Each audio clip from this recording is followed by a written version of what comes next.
Why choose a Sleep Number smart bed? Can I make my site softer? Can I make my site firmer? Can we sleep cooler? Sleep Number does that. Cools up to 8 times faster and lets you choose your ideal comfort on either side. Your Sleep Number setting. Enjoy personalized comfort for better sleep night after night. It's our Black Friday sale. Recharge this season with a bundle of cozy, soothing comfort. Now only $17.99 for our C2 mattress and base, plus free premium delivery. Prices higher in Alaska and Hawaii. Check it out at a Sleep Number store or sleepnumber.com today.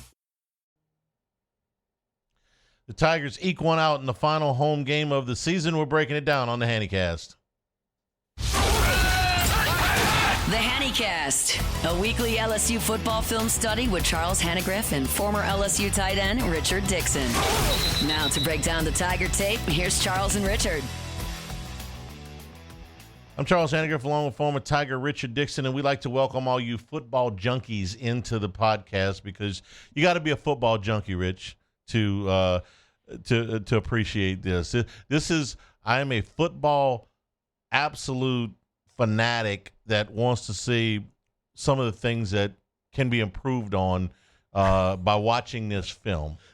Yeah, I'd say so. If you're the enjoyment level may not be all that high. With everything that is going on in the landscape of LSU football, and you really want to know what went wrong and what we can improve on the Western Kentucky game, God bless. Thank you for being with us. We'll show you what we had to show you. As you know, we wait. By the time we do the next one of these, I suspect LSU will have a coach in place, and I suspect that coach will be Lane Kiffin. Should be. Now, I could look very stupid a week from now, but I think that's what everything is trending towards, and now it's just about get the Egg Bowl out of the way, and then LSU can proceed with the formal hiring process. Yeah. That's what I think is going to happen in the next week. I've done probably in the last week and a half more of a deeper dive into the SEC podcasts that are out there, just because like the football season is what it is. There's no hope going forward, and there's no big plans. Right now, it's all about the coaching search, what's going on, and my goodness, it has been interesting. Yeah, because not just LSU, okay? And Lane Kiffin is the first domino to fall. If Lane Kiffin comes to LSU, it opens up the Ole Miss job. It means that the Florida job is not going to be taken by Lane Kiffin.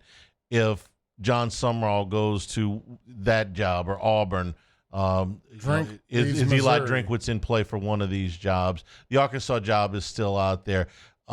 There's a lot of what if this, then this, and Kiffin's the first guy. And it happens. Look, we're all impatient for it to happen, but realistically, LSU was never going to hire a coach before the end of the regular season anyway. It's just aggravating to have to wait.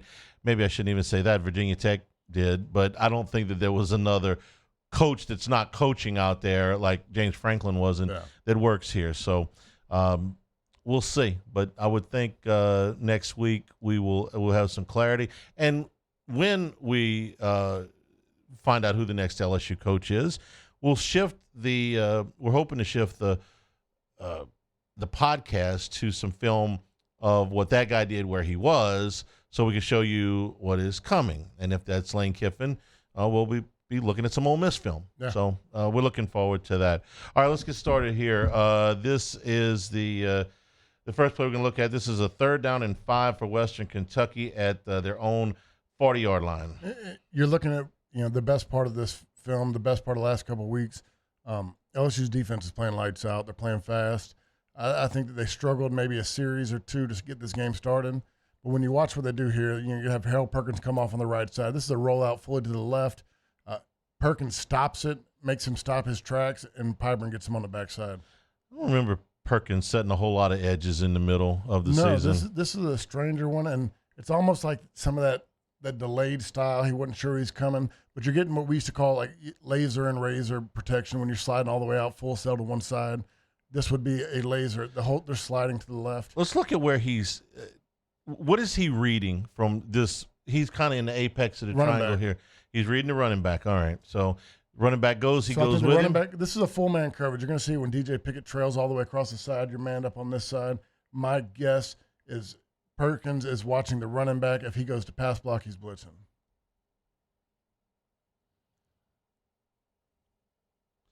And he's pass blocking, and there's your There's your edge set. It's kind of what you hear when people talk about green dog is I got man on the running back. If the running back stays in, I'm gone. We're brought to you by Cina, located in the heart of downtown Hammond, an upscale Italian restaurant serving traditional dishes in contemporary fashion, inspired by an abundance of fresh local produce and the ways of old. Cina's goal is to use local ingredients and delicious recipes to create an exceptional dining experience while providing a fresh and inclusive atmosphere that can be enjoyed by everyone at Cina in downtown Hammond. This next play is a run by Harlem Berry. LSU was not able to run the football as well as they thought in this game. Western Kentucky was 110 out of 136 teams in rush defense. LSU did not match the total that Middle Tennessee had against them the week before, or the 300-plus yards that Toledo had against them back in September, but this was one of the better runs. Yeah, nothing surprised me. I mean, we got away from the run. Hester and them talked about it. They went 20 snaps in a row without handing the ball off to a running back. But this one's pretty good. You get Solomon Thomas, get a good block up here. You get left guard center and get a good combination block. We talked a lot earlier on in the season where combination blocks were struggling. Watch 78 and 79. They passed this off pretty well. 75, 56 could have done a better job. They got to make a decision right here. But so you're basically getting these two guys, 75 and 56, from tackle to linebacker. You're getting center and guard from tackle to linebacker. They do it all pretty well. This is just another – I think Weston Davis has a lot of potential. I think he needs a lot of coaching as well. He flips his shoulder pads way too much to make a harder deal on him. Once he gets right here, he had to make that decision quicker. He settles his feet. At this point, he's got to throw and get his head across his legs, basically chop block him. Throw himself up there. You got the front side block. This could have been this was a good run, could have been a better run if he gets it in the legs of the linebacker. Braylon Moore was out of the game at this point, but Ori Williams was still in. Yeah, and I think Chester did a good job. Watch Chester and Eccles right here. They're going to combo block the defensive tackle to the linebacker. I think they do a pretty solid job taking over. They get up on that one. Right here, 56 and 75 didn't. They got on close. 56 gets a little bit beat, but Davis has to be quicker and make a decision to throw his legs. I was happy to see when I put this one on the film. I thought Harlem Berry got rocked on this play. His feet slid out underneath him. Okay, well then, hey, it could have been worse. We're brought to you by the Capital Area USSSA with spring events now lining up. AA, AAA, Major League, state, and national events.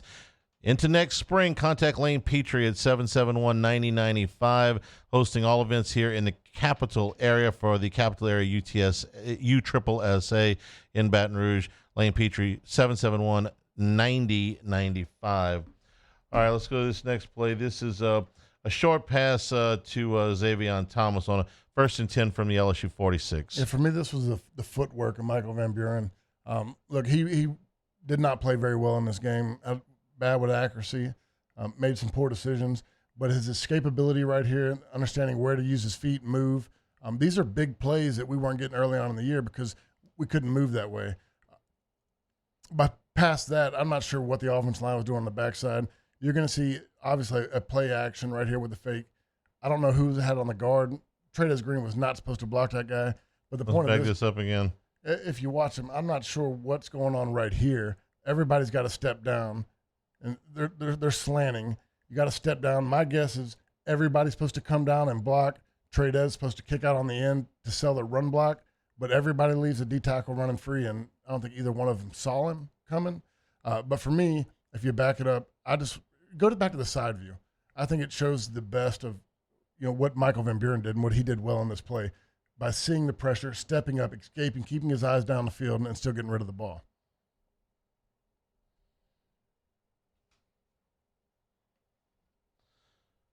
Take a look at this again from the And so I think everybody's going to loop. People should be stepping down. This right here is where Davis didn't step down. The end should have been kicked out by Green. That's what this play was for. They're running the play action off the backside kick out. What's the pre-snap read here? Right now, they're just trying to figure out where everybody's at. Look, there's zone coverage. Nobody came with Green. All right, at this point, up front, what are they? Up front right now is you are zone blocking, everything step, gap protection. And for some reason or another, they get stuck on this one. Nobody picks up 13. Luckily, they did have a guy coming across the backside. But the main reason I put this on the play is just watch what he did with his footwork, stepping in, recognizing, and escaping out the pocket. We saw him do a lot of that in the Arkansas game where he made really good decisions. This game, not nearly as many. No, he my take on it, and I could be completely wrong, I think that the Arkansas playbook was really shortened, giving him 8 to 10 plays to focus on, do that, and you read and react. I think they tried to add more into this offensive game plan and let him do more, and there really wasn't enough time. If Matt Flynn is watching this, I don't want him to watch the next because it's his least favorite thing. This is a max protect and as bad as it gets. Two-man route. I'm just going to let you talk because this whole thing is real bad. Oh, I mean, when you have two tight ends in the game, and what Matt talks about, max protection in the old school, when you're running the ball very well, we're not running the ball very well, so there's no reason we should be in this. You're in an all-in sellout that, we're running the ball right here. We got all the protection in. We got two big guys in. We're about to come downhill, run the ball, and then you hit a big play action fake off the top. In this, for instance, you're basically having guys that aren't protecting well. You bring in Tradez, who's not a great pass blocker. Bauer Sharp, not necessarily a great blocker. And you're keeping everybody in and allowing only two guys to get out on a route. Let's take a look. This ended badly. Well, it starts off worse when Juwan Johnson and Van Buren aren't on the same page. We play fake to the left side. The running back goes to the right side. So there's a little bit of communication issues right here that holds it up.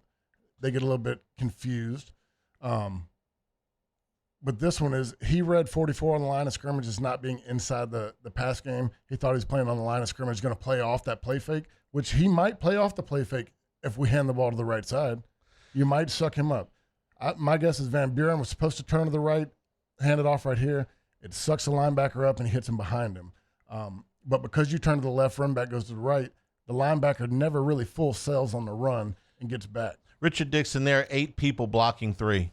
Yeah. There are 8 people blocking 3. Hey, we get the job done, dude. Don't we? 5, 6, 7, 8. Clean pocket. 1, 2, 3. Everybody else is in coverage.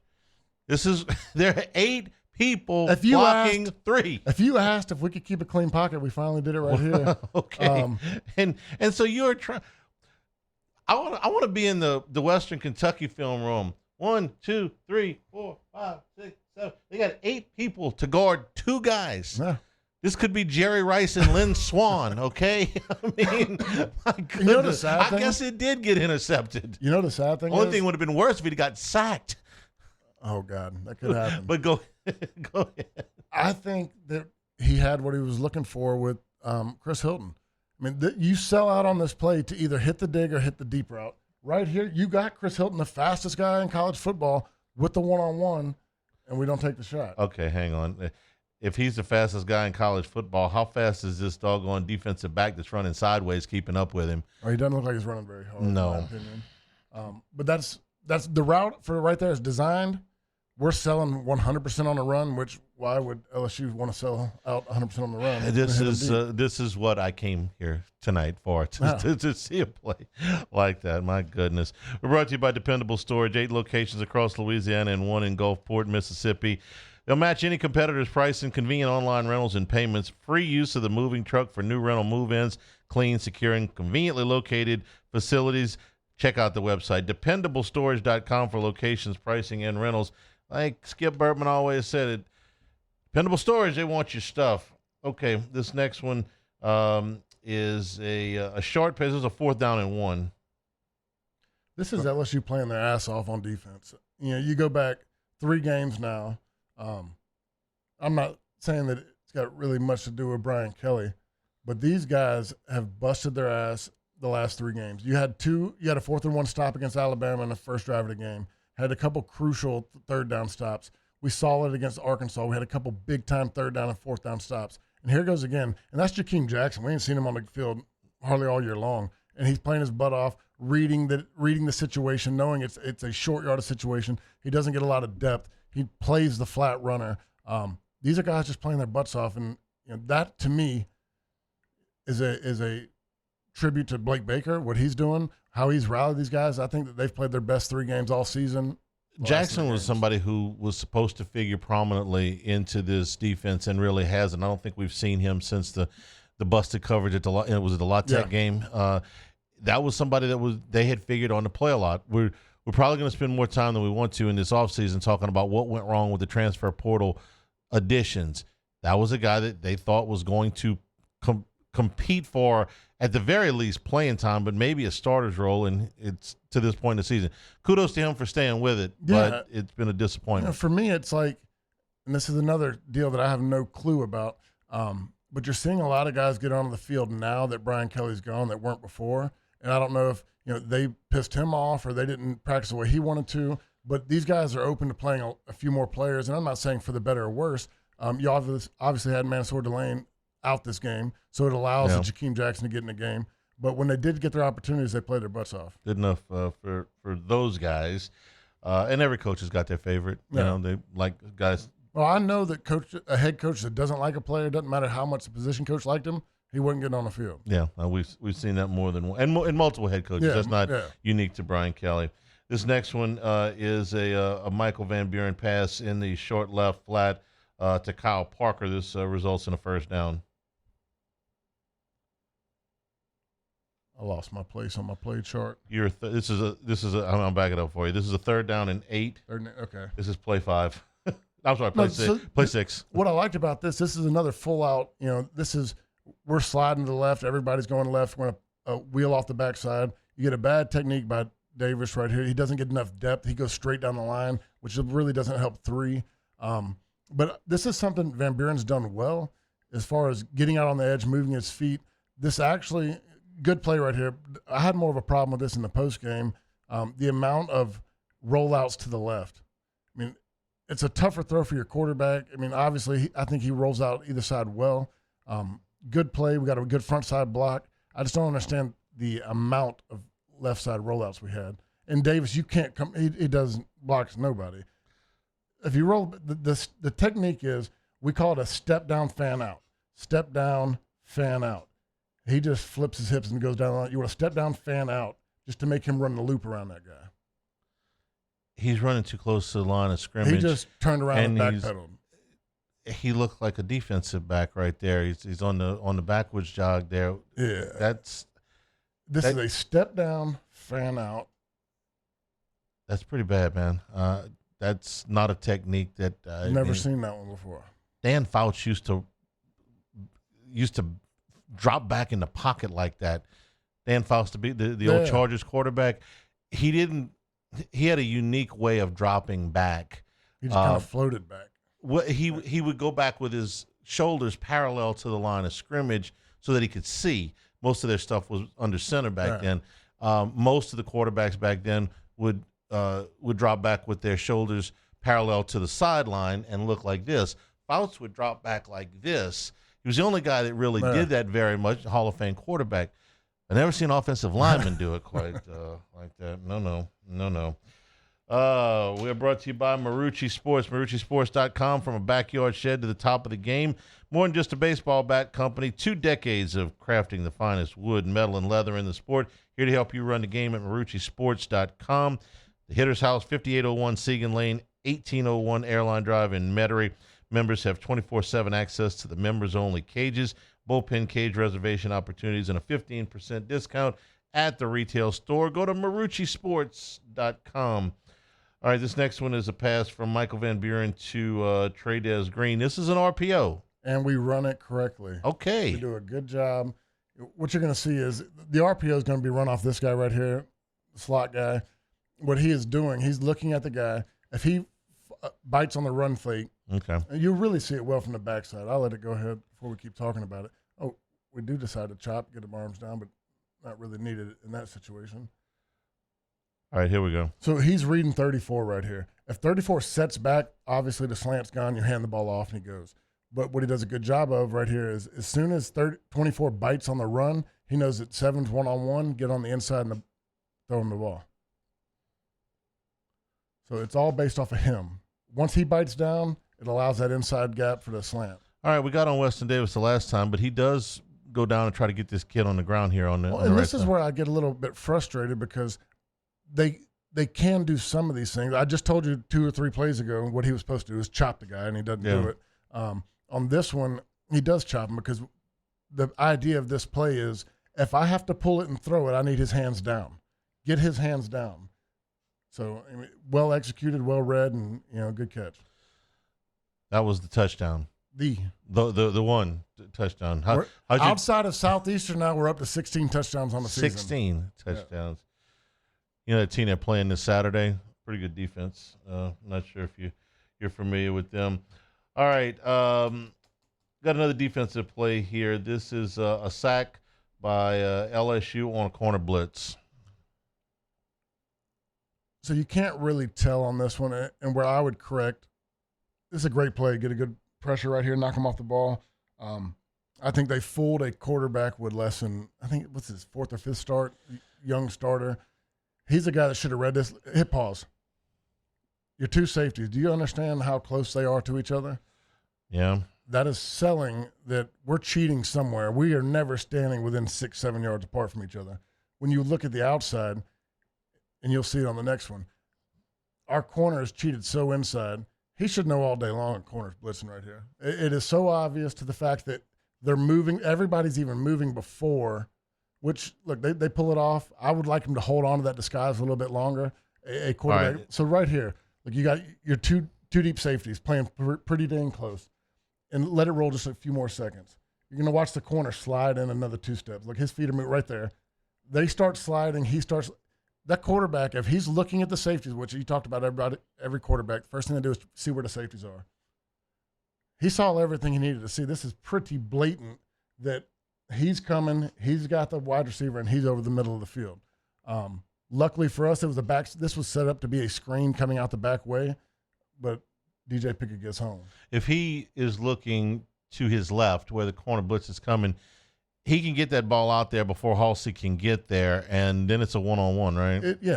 But it's a well-timed play. The ball's never going to the right. If you watch, this was all set up. It was a fake screen this way. Number 2 is going to come out, leak out the backside, and he never looked over here. So they're trying to hit 2 coming back across the middle. This is a middle screen. This is a middle screen. You got to look, 50 right here. If he's trying to throw the ball deep, it's already a man downfield. Now, if he notices where the safeties are and sees the corner slide into, he can throw a pop pass real quick. That's would have been the best thing to do. So what he was supposed to do right here, and I'm not sure what they thought, if you roll it just a little bit back, if a more mature quarterback, knowing that they got a screen that's not going to be able to work into a blitz, he knows this guy's coming. Watch Pickett slide down a little bit, slide right there. You hit the pop pass. He's got to understand where Halsey's coming from, where Cooley's getting back to the middle. He's got to go here because he's not going to have any time for a long developing screen coming across the middle. The receivers looks like he's looking back just in case. He didn't read it. He's going to block. Everybody's going to block. Okay, I thought he maybe turned his head back. No one saw it. No, okay. All right, so give LSU credit. They got home with this. Yeah, what I was saying is great play. You play against a good quarterback or more experienced quarterback, you got to be able to hide it a little bit longer. Maybe Blake Baker knows not to run this against a guy with maybe 25 career starts. You can run that, but that was more of a coaching point on Cooley. Cooley's got to slide a little bit more to the left. We're brought to you by Bayou Apparel. If you're looking for anything LSU, go to everythinglsu.com. Everythinglsu.com, made by locals and shipping from Baton Rouge. One of the few local LSU official licensees. The highest quality products to showcase your brand, whether it's a new one or an established one. They'll help you create eye-catching designs that fit your company's message. They do logos, shirts, promotional items for your business. Go to everythinglsu.com or call 928-9090. That's 225-928-9090. All right, this play is a run by Michael Van Buren for a first down on a 2nd down and 8. Yeah, this is him being an athlete and just making something out of the play. It's not run correctly. It's not blocked correctly. The read's not correct, but he's able to make plays out of it being an athlete. And when I say it's not read correctly, you can see better on the backside view. This is a zone read option. He's supposed to read the end. If the end crashes, he pulls it. I think the hole looks pretty good. If you watch the end over here on the left side, he plays the zone read. He does not crash down. He backs off, waits on him. Luckily, Van Buren's fast enough. I think the front side's blocked pretty well. Where we have an issue right here is we got 79 and the other guards not getting up. Chester and Eccles. Yeah. Not getting to 21. So if you let it run, I'll tell you when to hit pause. Pause. right there. Look, 15 never crashed. You're supposed to hand that ball off 100% of the time. And feeling the way it's looks blocked, like a pretty big hole. I see 21 coming. Nobody gets up to the backside linebacker. And this is the biggest problem is this is a hell of a freaking play. But look at where you got 56 on top of Chester on top of – nobody is creating separation and getting to the next level. Thompson is blocking up the back of Chester. Yeah, and so – why didn't he go block 21? Well, the worst part about this is there's a guy in between the two of them. Do you see the black hat right here? Oh, okay. So Chester's got to be faster and get up. I mean, that's where he was supposed to go. He never got there. So right now, this is a perfect pause. Thompson's doing the right thing. Yeah, but they got to work really. Cohesive. You got to be on the same page. This is the best picture you could pause it at because technically nothing freaking worked. I mean, he didn't crash. He's right there to make the play. He's supposed to hand the ball off. We didn't block the guy. And luckily that Van Buren, this is why you're going to all these dual threat quarterbacks is an athlete can beat a mistake. This is one of those things that they'll look at and say, hey, you made 16 yards, but we did nothing right. Okay. I mean, look where 21 is. Chester, these two have to get here. Or these two. I'm not sure what the rules are. You're either combo blocking here or combo blocking here. Neither of it gets done. And this is where good thing you had an athlete with the ball in his hands. Maverick defeats the Bandit with a missile shot. You understand why Nussmeier handed it off every time? Yeah. I mean, I'm thinking of that scene in Top Gun where she says, well, he wins the battle with a missile shot, but I think we've shown it as an example of what not to do. We're brought to you by Town Square Pizza. Pickup or delivery on North Boulevard, Monday through Saturday from 11 until 8 p.m. Delicious, personalized pizzas. The Square Pizzas with unmatched speed. If you got a limited amount of time downtown for lunch, get down to Town Square Pizza. Generous portions. You're probably going to end up bringing some home. Delicious pizza at Town Square Pizza, especially during the holiday season. Pickup or delivery, and catering is available from Town Square Pizza. All right, our final play is going to be a sack by is this West Weeks? West Weeks. Yeah. Man, I love the way this defense is playing. I know this is Western Kentucky. They're an 8-2 team going into this game. But these guys, this is another 3rd and short where you got to make a play, get them off the field, knowing where your offense is struggling. These guys are just playing their butts off, making big plays. Perkins is there, Pyburn's there, Weeks there. Weeks gets home. These guys have nonstop played with their hair on fire. And this was deep into the game, but Western Kentucky was still in it. Yeah, they never really never were out of it. Yeah. Okay. We're a drop touchdown away from losing this game. The drop touchdown on the second drive of the game or third drive of the game? The quarterback dropped it. It was the trick play. And, of course, the fumble that was run back got him within an onside kick of being able to this was a tough one to watch. Going to the last game against Oklahoma, offensively, this is an awful matchup for LSU because Oklahoma's got the number 1 defense in the SEC. They've got the most sacks out of any team in the country, and LSU will probably be without Ori Williams, who you really like what you've seen out of him so far. He's been the best tackle on the field. And Braylon Moore, who's started every game but one at center, or maybe every game at center. He started every game at center. That's right. He left the Louisiana Tech game after the first play, but he started that game too. So this is not the type of defense that you want to see if you've got offensive line issues, and certainly LSU does. Now, I don't think the Tigers are going to get blown out because I think the defense will keep them in the game. Yeah. But if the offense doesn't make enough first downs, doesn't keep the ball enough, that defense will eventually get worn down. Oklahoma is playing for a playoff spot this weekend. Yeah. They cannot afford a loss to LSU. Get their best. Yeah, absolutely. Okay, next week we'll take a look at Oklahoma, and then following that, we hope during the holiday season that we'll be able to bring you some idea on the LSU coach that we think is going to be Lane Kiffin, but if it's not, we'll pivot to whoever it is, but we think it'll be Kiffin. We'll show you some of the concepts that he has employed as an offensive coach, and frankly, Rich, I'm kind of looking forward to looking at some of them because can I do another movie reference? You remember when you remember that scene in Rocky 3 where Rocky goes to train with Apollo and Apollo's trainer Duke, And Duke looks at me and goes, I sure am happy to be working with you because I've had enough of working against you. That's how I feel about Lane Kiffin if it all comes to if it all comes to that. All right. Happy Thanksgiving to everybody. For Richard Dickson, I'm Charles Hanagriff. This has been the Hannycast.